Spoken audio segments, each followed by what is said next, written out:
सबैजनालाई जयमसी योना 3 को 16 मा यस्तो लेखिएको छ, किनभने परमेश्वरले संसारलाई यस्तो प्रेम गर्नुभयो कि उहाँले आफ्ना एकमात्र पुत्र दिनुभयो ताकि उहाँमाथि विश्वास गर्ने कोही पनि नाश नहोस् तर त्यसले अनन्त जीवन पाओस्।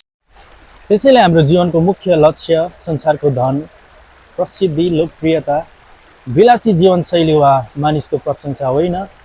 यी सबै कुरा क्षणिक हुन्। हाम्रो वास्तविक लक्ष्य अनन्त जीवन र येशू ख्रिस्टको मार्गमा हृदयदेखि हिँड्नु हो।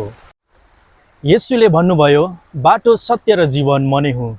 त्यसैले आज हामी आफैलाई प्रश्न गरौँ, येशू फर्केर आउनुहुँदा हामी कस्तो अवस्थामा भेटिन्छौँ? के हामी सुसमाचार सुनाउँदैछौँ? परमेश्वरको वचन बाँड्दैछौँ? दुखी र आवश्यकतामा परेकाहरूका लागि आफ्ना हातहरू खोल्दैछौँ? प्रेम, दया र क्षमा, हेरचाहद्वारा ख्रिस्टलाई संसारमा देखाउँदैछौँ? हाम्रो विश्वास केवल बोलीमा होइन, हृदय, शरीर, समय, प्रतिभा, धनद्वारा पनि देखिनुपर्छ। हामीसँग भएका सबै कुरा परमेश्वरका उपहार हुन्। त्यसैले आजदेखि संसार जित्न होइन, अनन्त जीवनको निम्ति जियौँ।